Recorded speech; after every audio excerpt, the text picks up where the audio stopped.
ఆకివీడుకు చెందిన 75 ఏళ్ల వృద్ధురాలు కంకనాల కృష్ణవేణికి తన కుటుంబ కష్టాలు చెప్పుకునేందుకు ఉప ముఖ్యమంత్రి పవన్ కళ్యాణ్ ని వెతుక్కుంటూ విజయవాడ వచ్చేసింది. విజయవాడలో ఉంటారని చెబితే వచ్చేసిందామే. బుధవారం మధ్యాహ్నం పవన్ కళ్యాణ్ పంచాయతీరాజ్ కమిషనరేట్కి వస్తున్నారని తెలుసుకుని గేటు బయట కూర్చుంది. సమావేశం ముగించుకొని వెళ్తుంటే తన బాధ చెప్పుకోవాలని ముందుకు వచ్చిన ఆ వృద్ధురాలి పరిస్థితి చూసి పవన్ కళ్యాణ్ చలించిపోయారు. ఆ పెద్దామె ఎప్పుడు తిన్నాదో ఏమో అని తన సిబ్బంది వాహనంలోకి ఆమెను ఎక్కించి తన కార్యాలయానికి తీసుకువెళ్లారు. ఆమెకు భోజనం పెట్టించి ఆ తర్వాత సమస్యలు విన్నారు. ఆకివీడులోని చెయ్యనగరం ప్రాంతానికి చెందిన కంకనాల కృష్ణవేణి భర్త మరణించారు.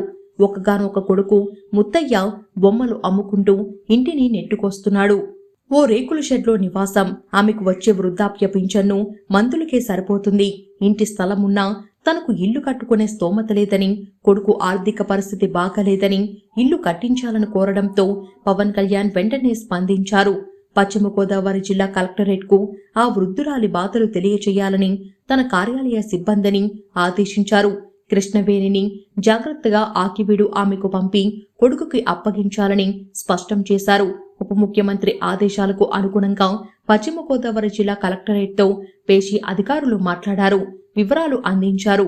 అదేవిధంగా కృష్ణవేణిని ప్రత్యేక వాహనంలో ఆకివీడుకు చేర్చి ఆమె కుమారుడు ముత్తయ్యకు అప్పగించారు.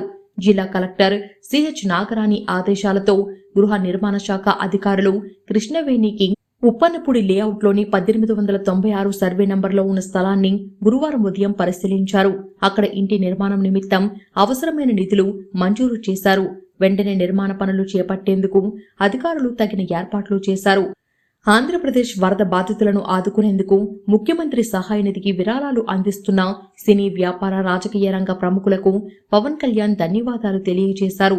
కష్టకాలంలో ప్రజలకు అండగా సహాయం చేసిన ఔదార్యానికి మనస్ఫూర్తిగా అభినందనలు అంటూ సోషల్ మీడియా వేదికగా పేరు పేరున థాంక్స్ చెబుతున్నారు. ఈ సహాయం ఎంతో మందికి భరోసా కల్పిస్తుందని అంటున్నారు.